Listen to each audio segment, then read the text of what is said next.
part of my gripe with the FIRE movement. Now, I'll caveat. So I was in a documentary on it. It's not in Playing with Fire. I'm guessing you've seen it because a lot of the community has watched it. If anyone hasn't, I'll link to it in the show notes. But in the recent past, especially through your book, I really struggle with the RE part, like this idea that we should get all this money so that we can stop working and just kind of do nothing or travel or whatever it is. And I think the word retirement is too messy. And for me, it actually, many people I think say, oh, retirement, no more work. For me, I think if we could reframe that concept as financial independence is just when money lets you do the thing you want to do. And if you're already doing it, then you already are, like you said, you are, if you had been a hospice doctor from the beginning, maybe you would have been financially independent, out of medical school, or maybe once you paid your medical bills, but maybe not. And so that it stresses me out thinking about people trying to have this goal of just doing nothing. What do you think? How do you feel about that RE part of the movement? So I think that was both the greatest thing for the movement because it made it exciting and fun to talk about, but also the most detrimental to the real message. Because the real message is not retire early. Most of us got here because we actually enjoy some kind of work. And I think we find purpose in work. The point being is that what really matters is not whether you're working or not, because I think we work most of our lives, and I think most of us enjoy doing some kind of work. It's more about the autonomy and the mastery and the independence, all those things that make us feel good about. I think that's what, when we're talking about retiring early, we're not really talking about not doing things. We're talking about reclaiming our control of doing things that make us feel good.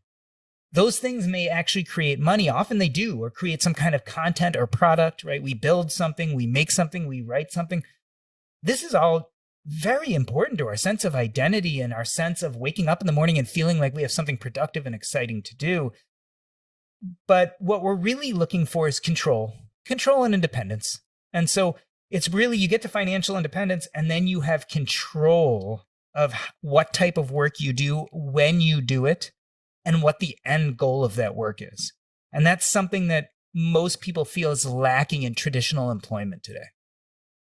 Yeah, I would challenge anyone listening that, feels like they want to achieve this kind of FIRE journey goal to stop worrying about trying to save enough that you could stop working for the rest of your life. I think what you said about people often end up being able to monetize whatever they would do if they stopped working is very true. So I try to challenge people to say, what if you just took a year off, did the thing you love? I think for a good number of people, not everyone, but for a good number of people, they'd find within a year that thing that they love actually does generate income. And all of the math of, I need to save enough to live on 4%. Well, that's true if you're not working.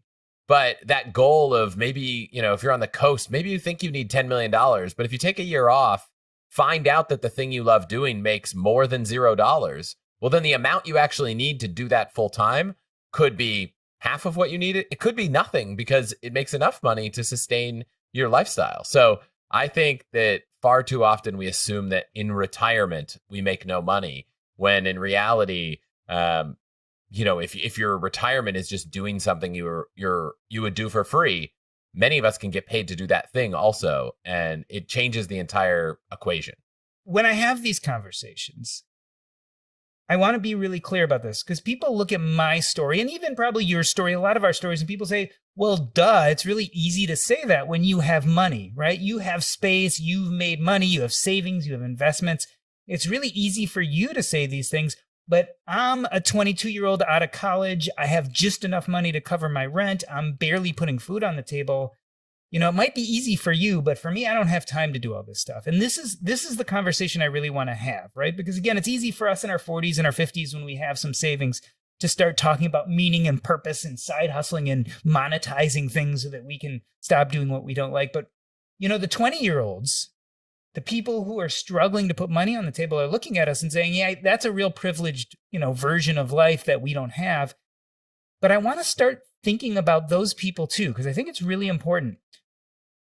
We talk about money as if it is the and only tool, but the truth of the matter is we have lots of tools that help us live a purposeful and meaningful life. So if you were 22, you just got out of school or you didn't go to school and you're just, working that 8 to 6, barely getting by. And you're like, I don't have space in my life for side hustles. I don't have space in my life for these things.